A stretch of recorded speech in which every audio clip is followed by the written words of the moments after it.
Welcome to the Random Encounter Show. I'm Deathstalker 5, coming in yet again, back here in my little workshop slash painting studio in the Fortress of Doom.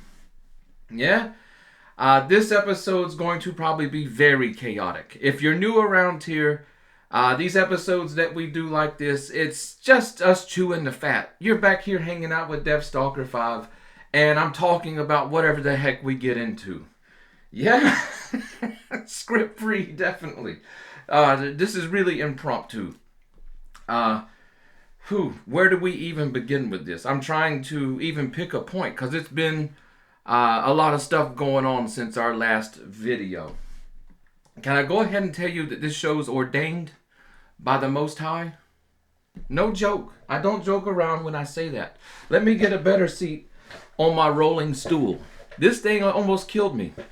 Last video we did, it shot out from under me. I tore down half the studio. Now I'm sort of spooked by it. But yeah, this show's ordained. Right? In our last members only video, our channel membership, Rogues Gallery, whatever it's called, right?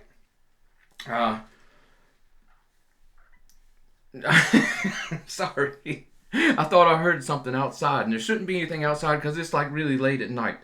But our channel memberships. Last video we did, a few people asked how best to support the show. And I said, send money, guns, and lawyers. Yeah? Outside of that, join our membership. Because if you want to support the show, I want to give you something extra for it. Yeah? And I'm not trying to cut a promo ad here. Just trying to put the information out. The channel membership, we've got a bunch going on there. And we're going to have a lot more as time progresses. We'll make announcements on some of that stuff soon. I'm looking at a few things to purchase so that we can do a little bit more extra. Anyway, before we get off topic, in the last members only episode, it's a question. Our members send in questions and topics and such, and I talk about them, try to answer them. Yeah. And the topic of old TSR modules and adventures and campaigns and such came into the episode, and I talked about how I lost a majority of my collection that I had built since I was around 10 years old of buying advanced Dungeons and Dragons modules and basic D&D stuff and whatnot that I found throughout the 90s and early 2000s when the stuff was, priced cheaply. It's not like today. And the fact that I lost that collection, I've never really rebuilt it because of the prices today. Yeah? Make sure you have something to drink, by the way. This is going to be a long one. We talked about that, but also in that video, I said, we're doing the flipping gaming stuff. Yeah? Where I'm going out digging through flea markets, Facebook Marketplace, all these places, yard sales and such. And I'm looking for great deals on tabletop gaming and video gaming stuff. Especially if I see some of the stuff that I want, even though that's the most terrible thing to do, because what we're aiming to do is buy it and flip it on eBay or sell it to on our Discord channel, Facebook group, whatever, trades. I love trading, buying and selling, and just, I don't know, I'm into that. Yeah? But I said I seen there was a guy, he had like 2 or 3 books on Facebook Marketplace. I messaged him up, and turns out he had a bunch more stuff, and we negotiated him down, and I've got a pile of advanced Dungeons and Dragons stuff that we're going to take a look at, see what we got. Yeah? So like I said, this show's ordained. By the way, if you hear a sound that sounds like a 1957 Chevrolet truck trying to crank with bad timing, that is a space heater in here with me. Boy, oh boy. Yeah, my wife goes crazy because the space heaters, I pick up old space heaters when I see them. Yeah, because they actually work. The new space heaters that you buy nowadays, modern space heaters, they're garbage. They're garbage. They have so many safety features on them, they end up cooling the room. Yeah, but there's a reason that I'm using a space heater. Yeah, how do we even get in? Needless to say, the central heating and air went out here at the Fortress of Doom a few days ago. Yeah, we'll talk about that. This figures into what I want to talk about. Another thing that it's ordained. A few episodes back, we uh, we talked about some of the channel members and people sharing pictures of snow and such. And I said, it's been like 20 years since I've seen snow. I live down here on the Gulf Coast, Alabama. If it snows, it doesn't even stick to the ground. But a real good snow, we haven't seen. Do I need to tell you last week that for the first time in like recorded history, we got a blizzard here?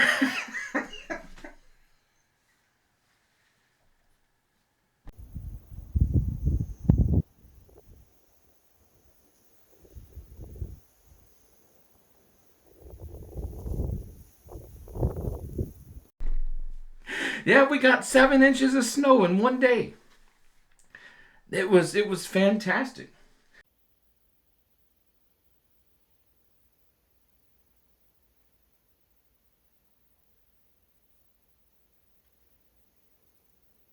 I was just up watching it all day, all night long. This beautiful snow, and of course, I went out and signed the snow DSV for you guys. Even though it's been 20 years since I wrote anything in the snow, I'm way out of practice. I still tried. Yeah.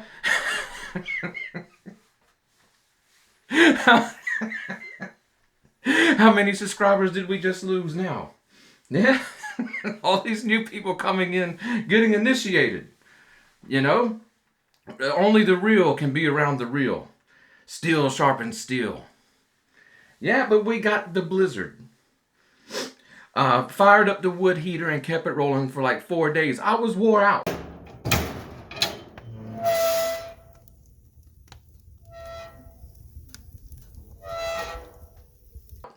I was wore out from hauling firewood. A lot of the firewood I had split, but it needed further splitting to really utilize it in the heater. So yeah, it was just go outside, split wood in the bitter cold. I mean, we got down to like single digit temperatures. Hello? That doesn't happen here. It doesn't happen here. I've lived here since 2013. It doesn't happen here. So the blizzard came. We had an outside pipe. The pipe didn't burst. I actually had it wrapped, but there was a brass faucet on it. The brass faucet, the cold contracted it enough in the steel pipe. It literally just broke off and shot off. Yeah. Hello, water bill. Hello, water bill. Yeah, we just seen you today. I'm ready to puke in my pants. Because I had went to bed and the wife woke me up like 40 minutes later. And yeah, there's something's going on outside. There's water shooting out the side of the house. Yeah. Yeah. Thanks. Thanks. But the blizzard was fantastic. And then, of course, right after the blizzard, my out of state family poured in here. My mother and my stepfather. They poured in here from Georgia. And they ended up staying a week. Yeah, I love my family. I love my family. But does anybody else that their family comes and stays with them that just makes it stressful as hell? Yeah, it's stressful. Because hey, my stepfather, my mother, they're getting up in age. And my stepfather can barely hear. So since COVID, my mother and they're afraid to leave the house. They're afraid to be around other people, so they sit in the house together all day, every day. And he can't hear well. Even with hearing aids in and such, he can't hear. So she yells continuously, because that's what she's used to doing. So anytime you talk to her, and she's a yapper. She's a yapper. She just won't stop talking. Yeah, if she runs out of things to talk about, she will find something else to talk about. Me, I'm more of a quiet person, believe it or not. I can sit quietly somewhere, and it's enjoyable to me. She has to have noise, and she likes to make her own. And she talks extremely loud. It's like somebody yelling at you, but she's not yelling at you. She's just having a normal conversation, at like 80 decibels.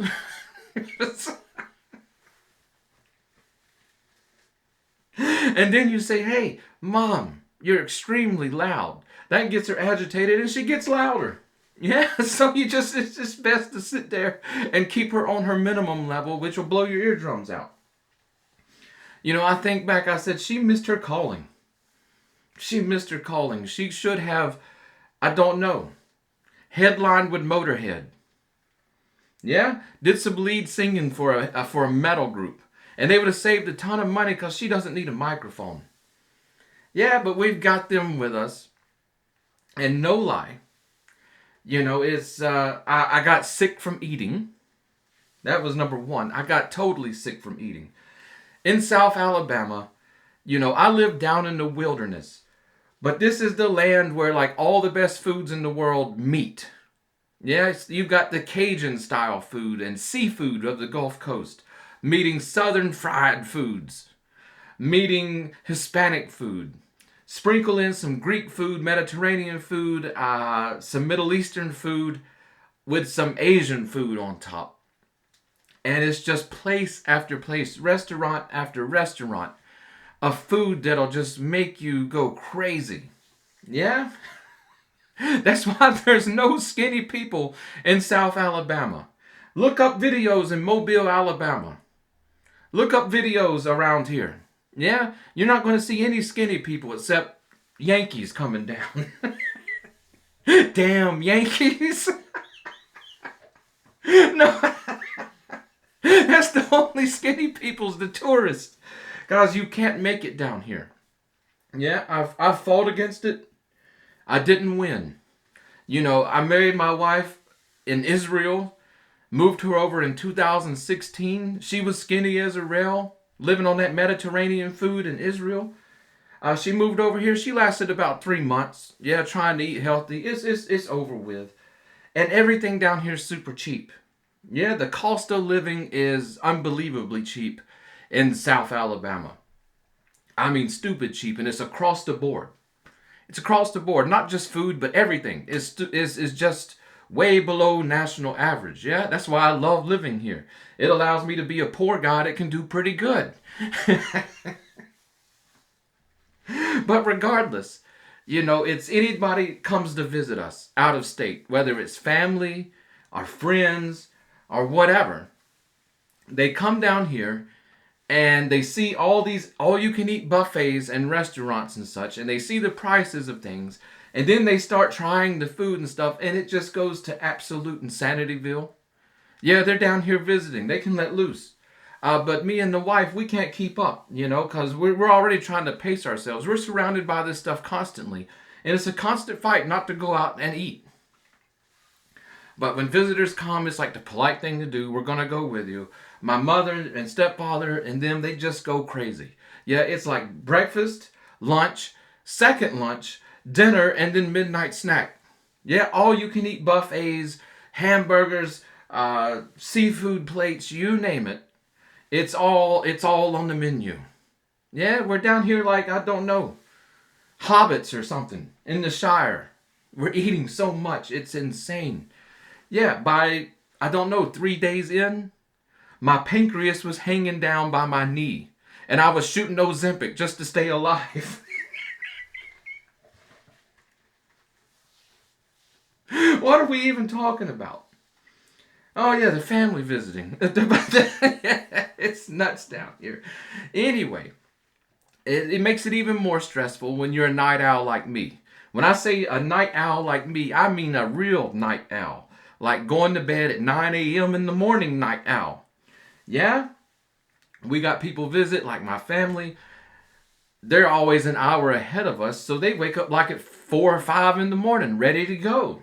Ready to get to the buffet. What's even crazier is we have stuff like that open at 5 a.m. in the morning. Yeah? This is the land of food. We're out in the middle of nowhere, but I will put the food around here up against anywhere in the world. Yeah, I will bet money on it. But it was just, it's just being up for too long. Being up for too long. That I would just have to catch little Irish naps. Sneak off and catch a nap on couch or something when nobody was looking. And then, of course, 10 to 15, maybe 20 minutes later, somebody started looking for me, and that was the end of that. That or I could hear my mother talking, 3 miles down the road. I swear, guys. She's loud. She's loud. Look, we have our guest quarters here at the Fortress of Doom. They're actually detached off the front of our house. It's a little bed and bath that's off to the side of the house. And our bedroom, the master bedroom's in the very back.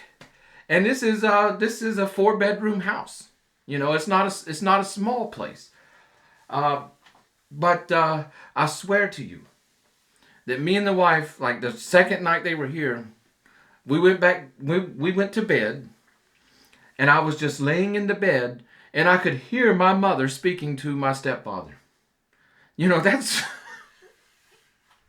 with the doors closed. Everything, that I can't even hear helicopters go over here most of the time. It was, and of course she had to be talking bad about me. Yeah? Don't know why I'll never listen.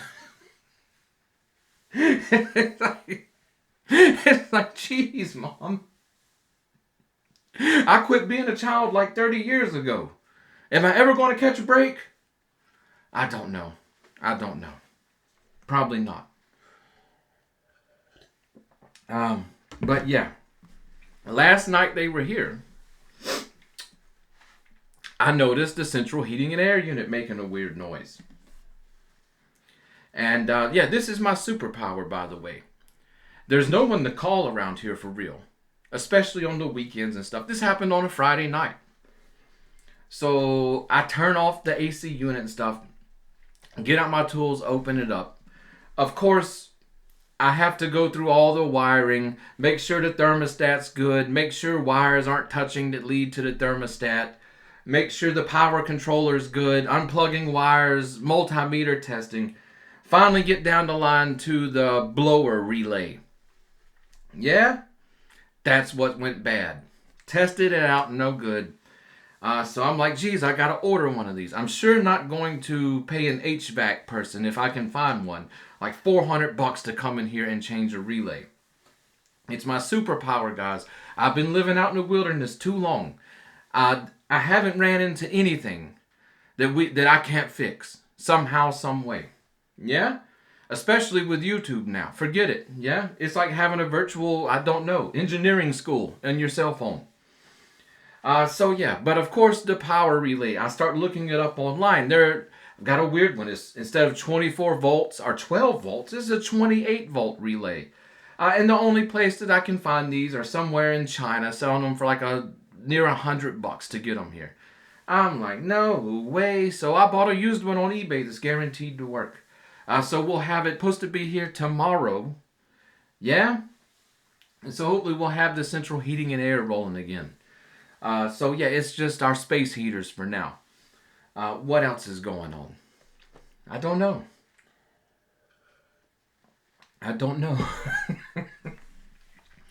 Like I said, our Biloxi trip, we picked up that lot. We've got a lot of it sold.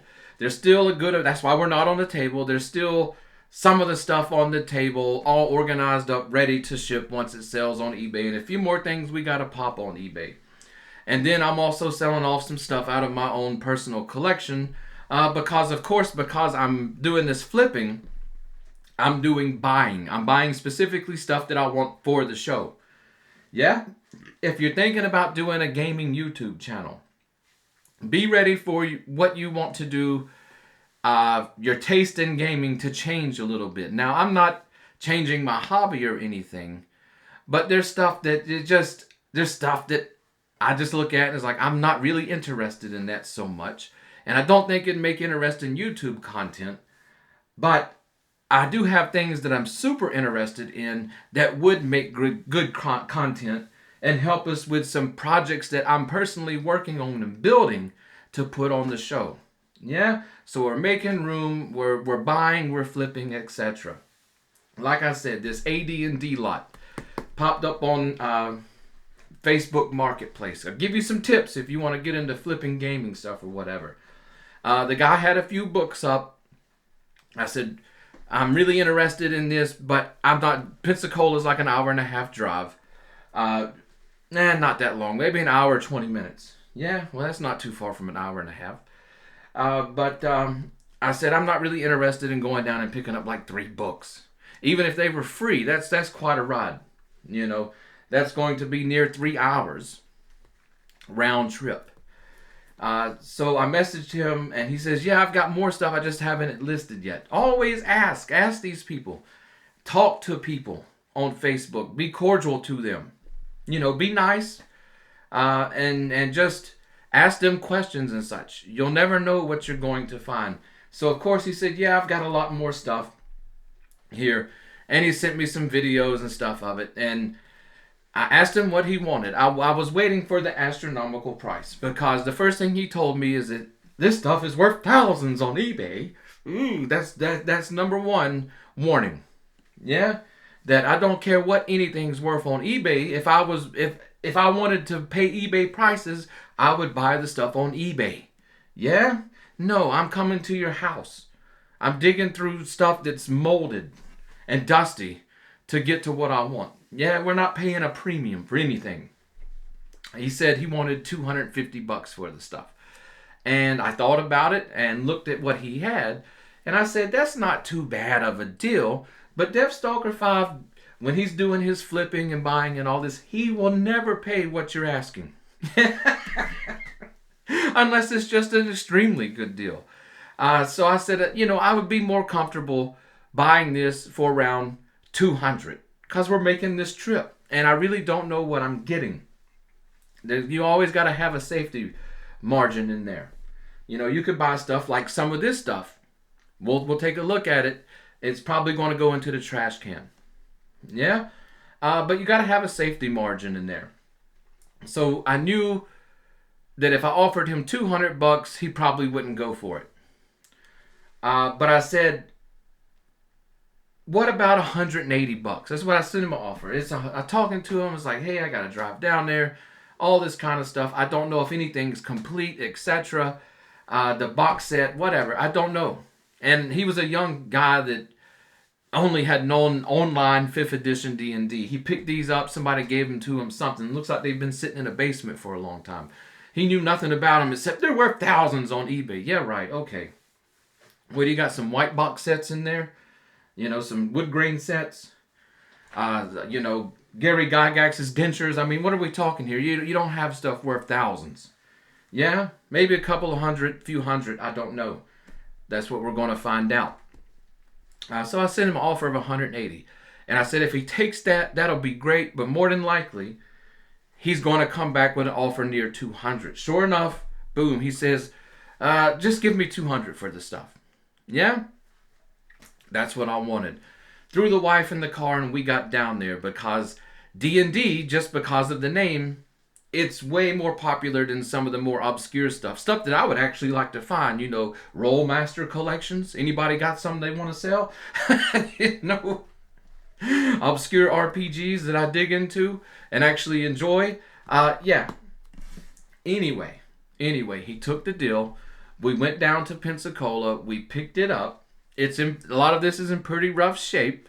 Some of it's in pretty good shape. Luckily, the stuff that I really wanted for my own collection and the effort of rebuilding it is in pretty decent shape. The other stuff we're gonna talk about. Most of it will go to eBay. Some of it will go into the trash can. Yeah. So let's see what we did for $200. Oh, by the way, I stopped at a Dairy Queen in Pensacola. Yeah, it's been a while since I had Dairy Queen. What do they put in those blizzards? Fentanyl? I don't know. I literally ate that blizzard and got home, and the first thing that came to my mind walking through the door wasn't let's go through this stuff and see what we got and check it out and everything. It's like, geez, I wish I had another blizzard. Yeah, I woke up this morning, that Butterfinger blizzard. I woke up and it was on my mind before anything else. Before I even woke up to make sure, the wife and the cats and everybody made it through the night alive. I was thinking greedily about another Dairy Queen blizzard. The thought actually came to my mind that I checked the time and saw can I get down to a Dairy Queen? Because we don't have one in this area.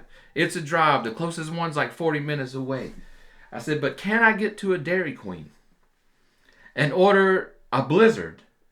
Drive back home and eat it before I get here, before the wife realizes I'm gone. Yeah, this is straight up addict. This is straight up addict thinking. I don't know what they put in those things. I don't even know what I'm thinking. You know, I literally ate myself into a coma with my parents here. I don't know what I'm thinking. I really, when my parents left, I just wanted to fast for like 3 days. Yeah, let my body reset. Forget the losing weight thing, by the way. Did we talk about that? Forget that. Yeah, that's out the window. Yeah, get me my extra large shirts.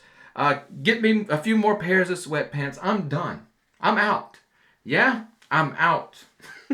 It's time to just become the monstrosity that I am. I'm out. Yeah.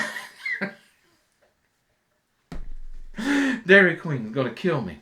Anyway, let's dig into this stuff. It's all advanced Dungeons and Dragons stuff. It's a trip down memory lane, and see what we actually got here. Let's start here with stuff. I got it sort of separated out into what they are.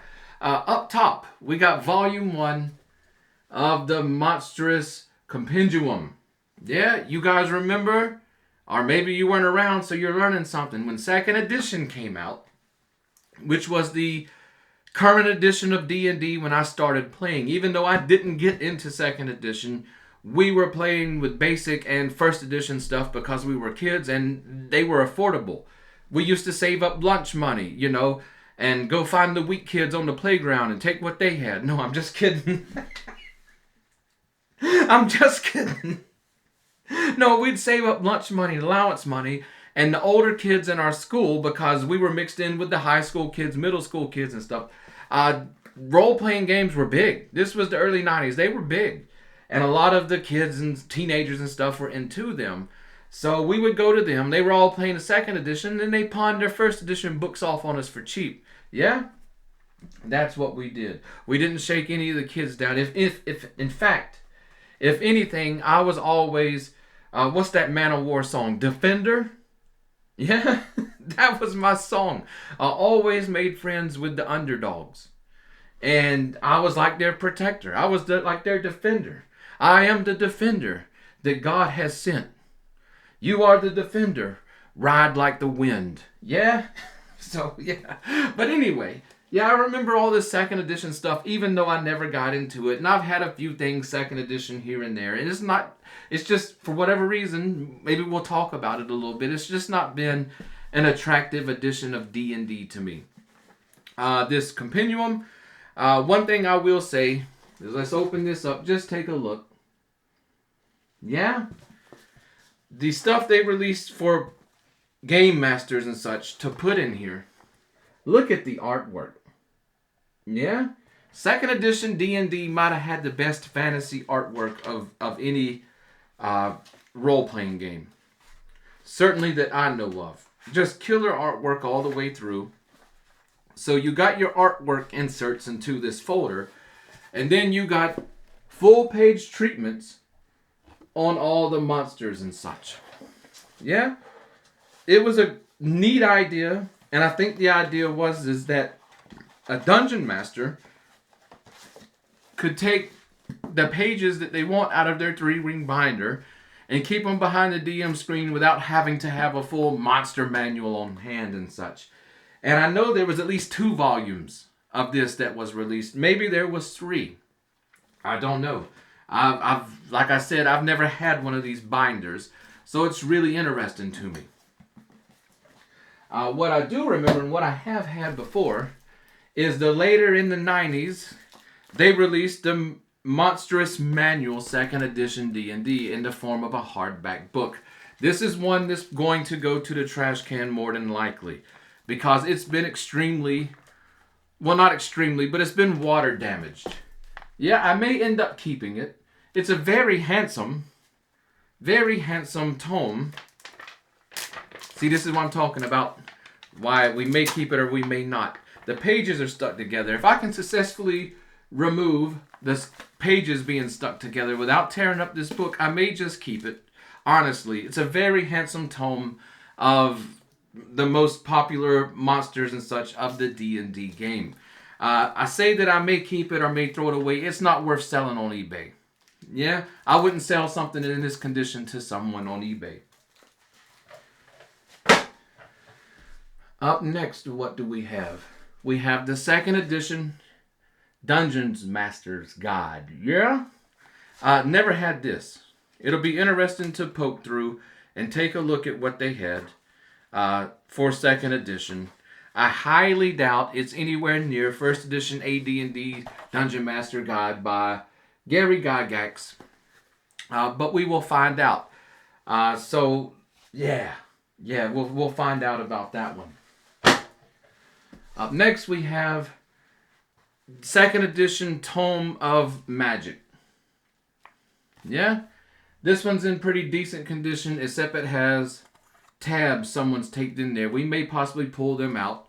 If we end up keeping it, we may actually just leave those in because they organize the book quite nicely for table play.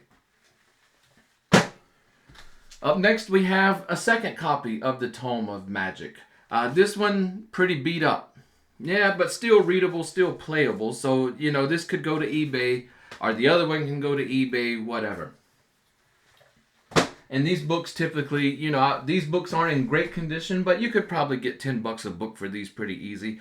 We got Advanced Dungeons and Dragons, Player Options, Spell, and Magic. Yeah, definitely a nice copy. The little beat up here and there, but no missing pages or anything. Easy $10 on eBay. Up next, we have the Player's Handbook. Now, I've had the Player's Handbook before. This one's in pretty rough shape. Still sellable. Still readable. And again, it's the second edition art. If second edition had anything going, there's a loose page. That's not good. We'll have to check this stuff more thoroughly. It literally came out of storage. Yeah, out of somebody's basement or something. It's covered in dust, and dust bunnies are all in the book and stuff. It's work when you do this flipping stuff. Like I said, second edition Dungeons and Dragons, the artwork, it was the artwork all the way around through most all the products is just amazing. TSR went all out for second edition, even though it is the edition that bankrupted them. Yeah, and put them out of business. They got bought by Wizards of the Coast, who didn't do fairly well with it either, and they ended up going out and being bought by Hasbro. A lot of people don't know that right before Wizards of the Coast went out, they bought Avalon Hill as well. And they haven't done much with that other than release non-Avalon Hill games like Hero Quest. Or was it Hero Quest? I know they released Talisman through Avalon Hill brand or whatever. I don't know. I'm thinking they're using the Avalon Hill thing going forward to separate stuff away from Wizards of the Coast brand, because there's a lot of people like me that won't buy anything from Wizards of the Coast. Nothing. Period. I won't buy anything that they produce through Avalon Hill either. Yeah? Second edition. We can talk about second edition for a little while. Second edition's much like first edition AD&D. That it had AD&D roots, but it was further separated away from basic D&D. And I think that's one of the main reasons that I just never got into second edition. Advanced Dungeons and Dragons is like taking basic expert, the BECMI set, etc. Dungeons and Dragons, the original game in its various iterations. And it just brought it all together and made it more complete. Yeah, Gary Gygax developed it and such. And it has its flaws. It's still my favorite edition of D&D. It has its flaws and such. But at its core, it worked. And it was... Once you understood it, it was really easy. It's really easy to get into. It's really easy to play. And it has a lot of detail that you can bring in and out of your game. Second edition to me, though, is they took that engine, those mechanics, and they just went way out with it. Yeah, they just went way out with it till it was just too much. It was too big. It was too big for the player base to even try to support it.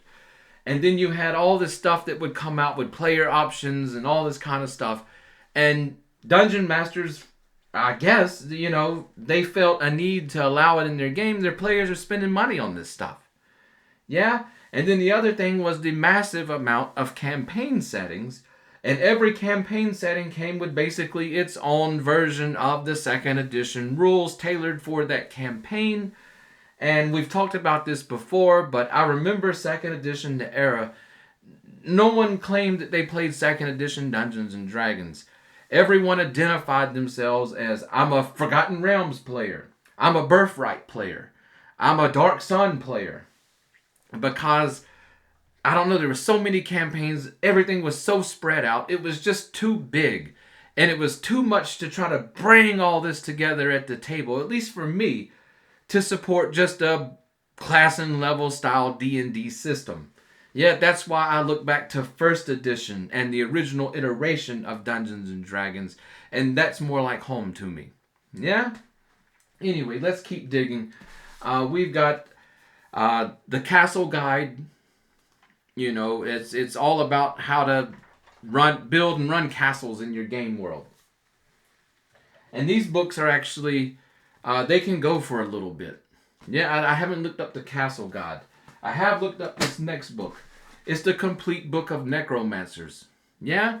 And these are fairly nice little sort of offshoot books to explain various parts of the game and add more detail to those parts.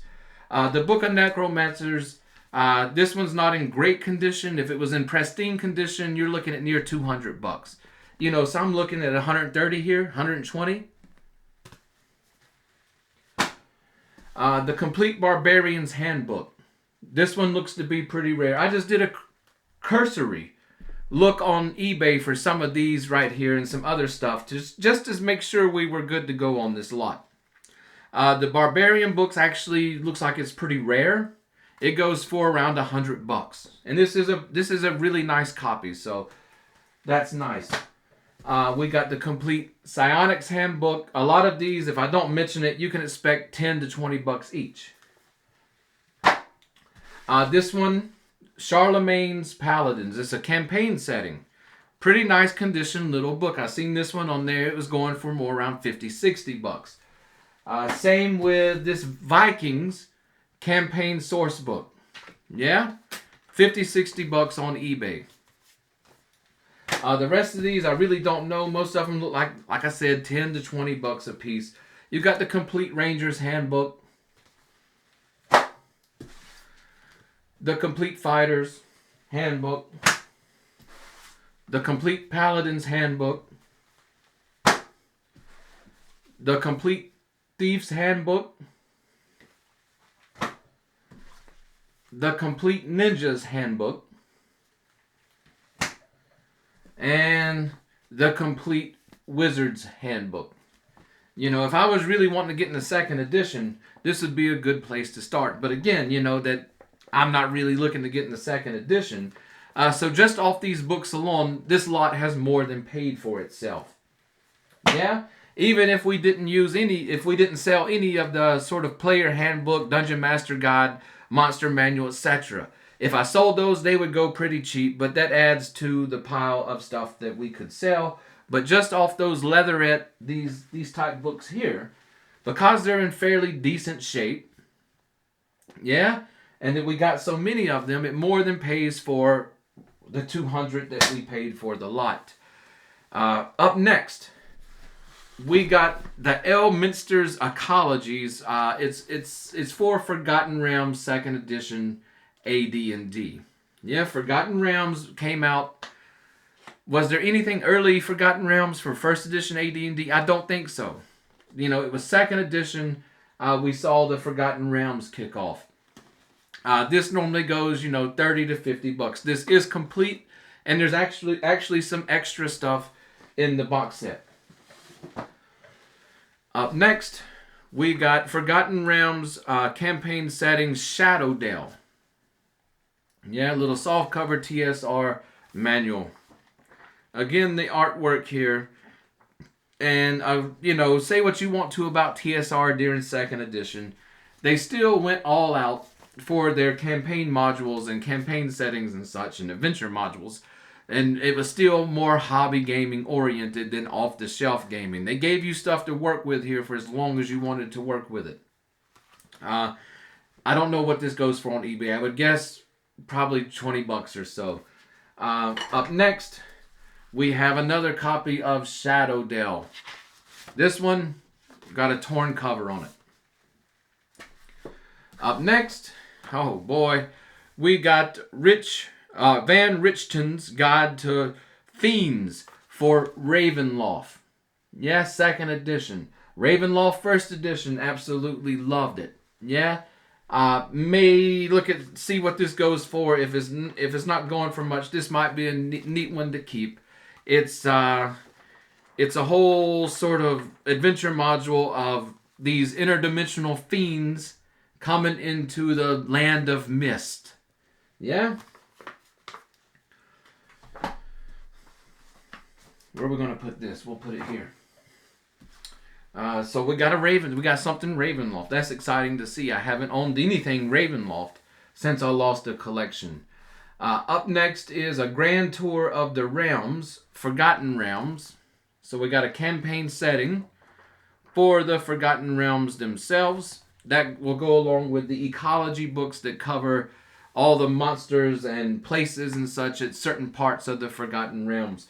One thing about the ecology thing I will say is, though I haven't really looked at it in depth, it's full of useful tables and such for solo gaming, from terrain generation to random encounters, cities and villages, this kind of stuff.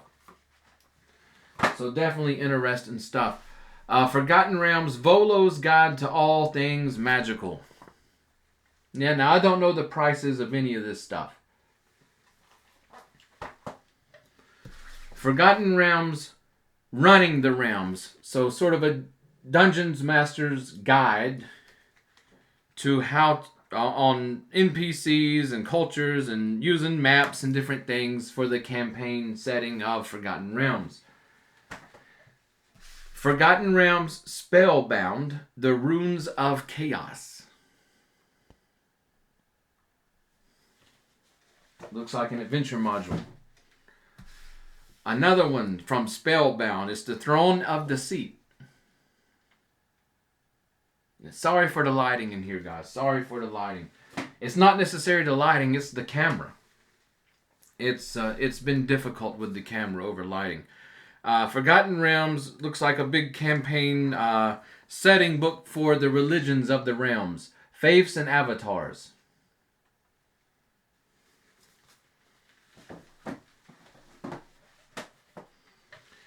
Forgotten Realms, Spellbound. Let me pull off the cobwebs here. Maybe they won't blow into the space heater and catch the whole room on fire. Especially with all these old books and stuff laying right in front of the space heater. It's not running right now, so maybe we're safe. It's the campaign guide to Spellbound. Yeah? Up next, stuff I definitely had. We've got 3rd edition books. We've got the Monster Manual for 3rd edition with that terrible computerized art on it. What a letdown. We got Sword and Fist, a guidebook to fighters and monks. 3rd edition. Yeah. And then we have the 3rd edition Player's Handbook. Good old 3rd edition stuff. I was a 3rd edition player. I was, like many of you, I was there when 3rd edition was released. I reckon it will always stand as the most anticipated tabletop RPG release of all time. Yeah, for the younger people in our audience, you have no idea that for like a year, the 3rd edition coming out was a massive thing. Yeah, there were lines at stores to get 3rd edition. I've talked about it before, but 3rd edition, I don't think any edition of D&D probably brought more new players to the table than 3rd edition. When I was in high school, when 3rd edition came out, my little group, that was playing basic D&D, some Rollmaster, we had formed our little group and I got them into D&D because they had actually got excited about Dungeons and Dragons. Beforehand, they weren't into D&D too much. But finally I got them into it, and yeah, 3rd edition was massive. But at that time, we were like the only kids at our school that was into anything like Dungeons and Dragons. About a month or two after 3rd edition released, all of a sudden now there's like 5 full groups of players at our high school. Yeah? 3rd edition brought them in. The fanfare for 3rd edition. I don't know. Anyway, finally we're going to get to the books that I want to keep. And then a few more special things at the end. Up first, because these are our 1st edition AD&D books. We have deities and demigods. Yeah? Luckily, this is what got my attention, that all of these, except one, are books that I need, and I think it'll finish out the collection of the hardback core books for Advanced Dungeons and Dragons. Yeah, I'll have it back in my possession again. This is a great book. Unfortunately, it is not the one with Cthulhu and such in it. I believe this is actually the very first printing. I think the 2nd printing is the one that included the H.P. Lovecraft mythos in it. Yeah? We got the Fiend Folio. If you don't know what this is, it is a collection of fiends and monsters and such that appeared in Dragon magazine over the years of 1st edition. Yeah? I can't remember ever actually having this one. I definitely had deities and demigods and all the other core books, but I can't remember if I had Fiend Folio or not. Up next, we got our Monster Manual 2. Glad to have this back into the collection. And most of our collection, I still have most everything core book-wise. Player's Handbook, Dungeon Master Guide, Monster Manual, what was it? The Wilderness Survival Guide, the Dungeon Survival Guide, all that kind of stuff, the hardback books. They're still in my collection. They survived the loss of the main part of my collection. I lost all of my great adventures, though. Yeah, a vengeful ex-wife, she couldn't do much with the hardback books. But, the Tomb of Horrors, the Ravenloft box set, the Greyhawk box set, the Greyhawk Adventures, all that stuff. Temple of Elemental Evil and stuff, it's all gone. Like I said, we're slowly rebuilding, guys. It's ordained. We got our Monster Manual 2 back.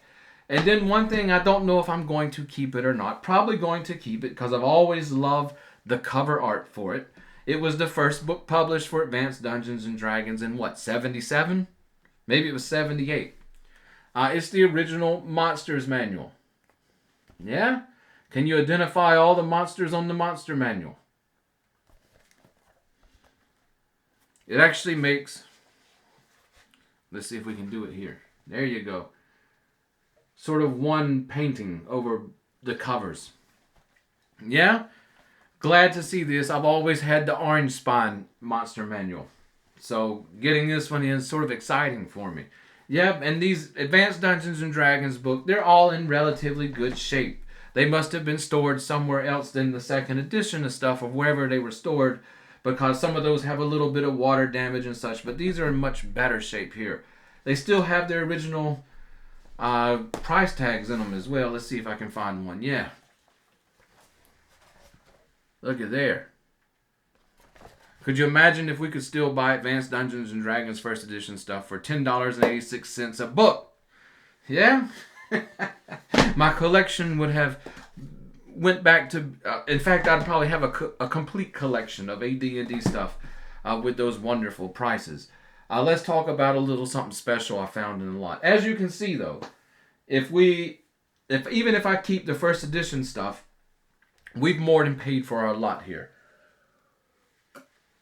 But these were the nice kicker items, and luckily I'm not interested in them whatsoever. So all of these will go straight to eBay.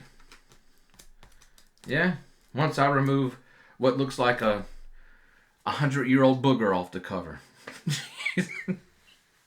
Guys, if you don't see me anymore, I unlocked some kind of ancient virus. Anyway, We have some sealed TSR goodies. We have 2 copies of Dragonlance Classics Volume 3.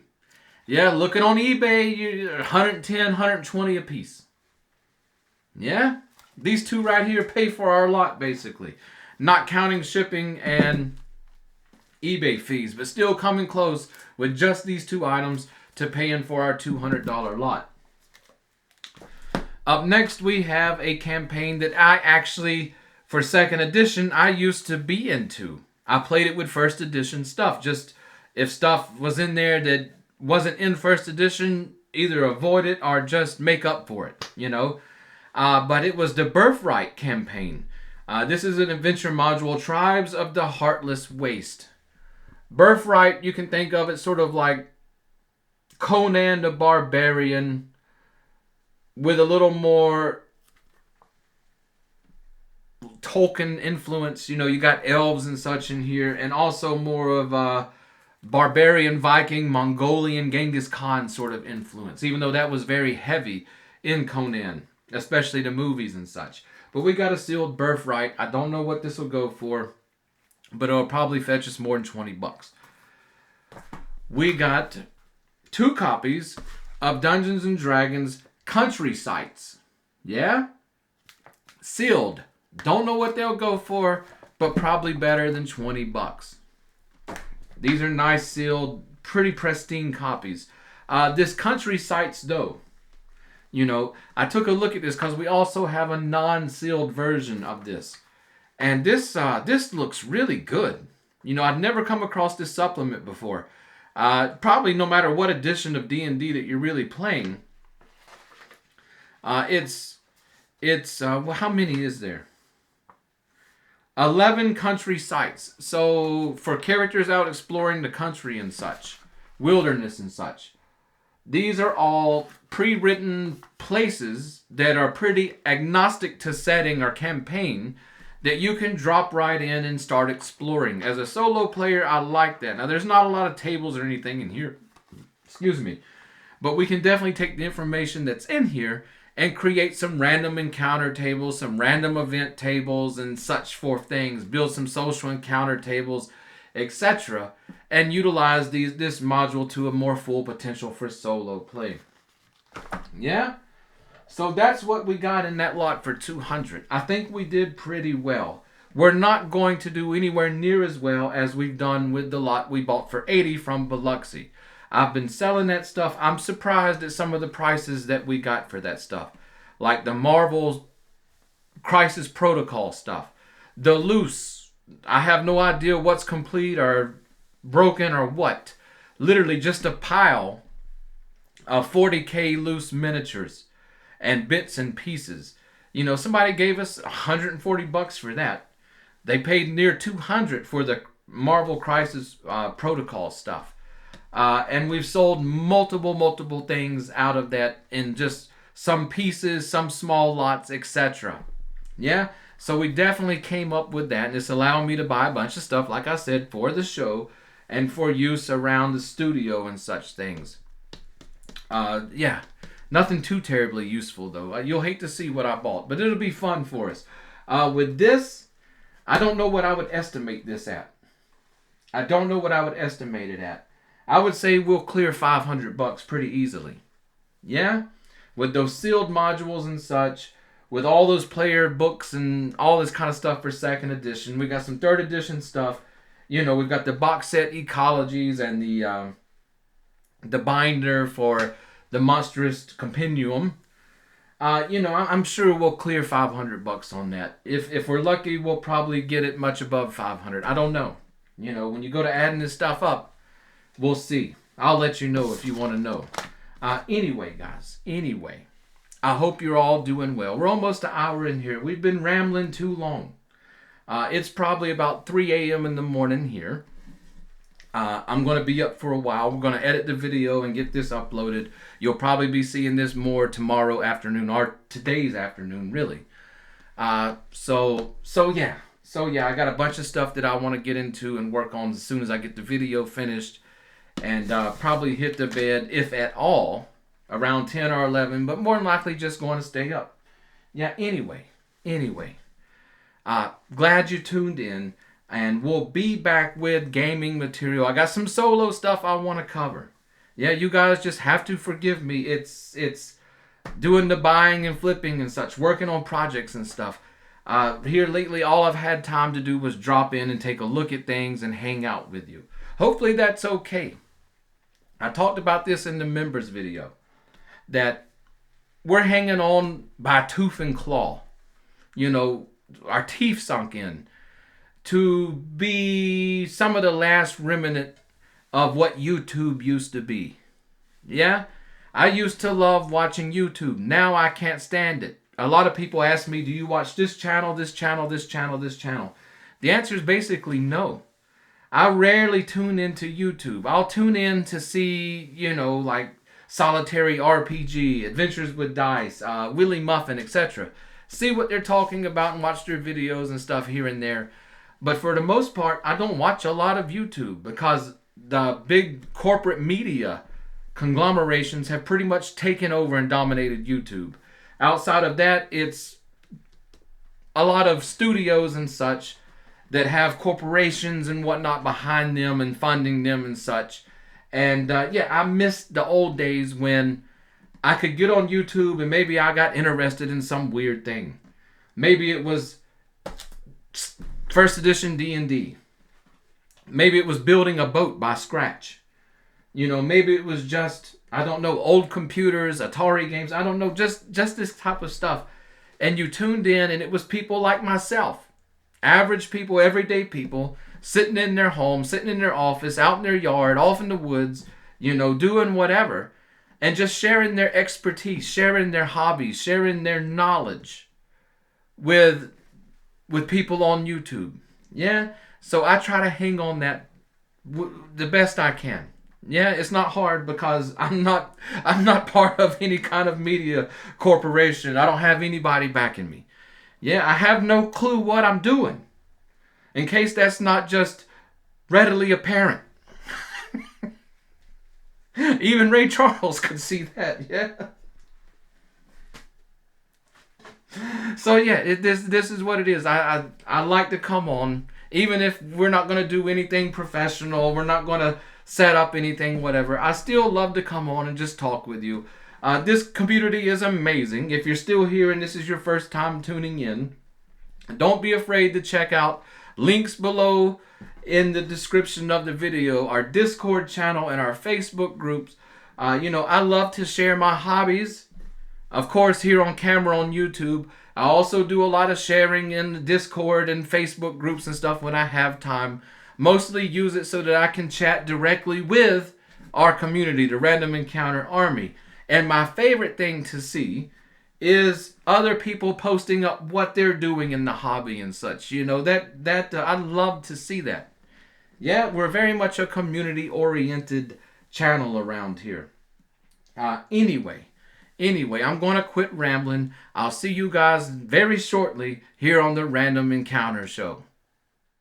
And this has been but one tale from the days of high adventure. You can join Deathstalker 5 on his quest by hitting that subscription button and joining his Random Encounter Army. On the channel's About page, you will find our Facebook page and Facebook group where you can get more directly involved with the fun. And make sure you use our affiliate links to support our show.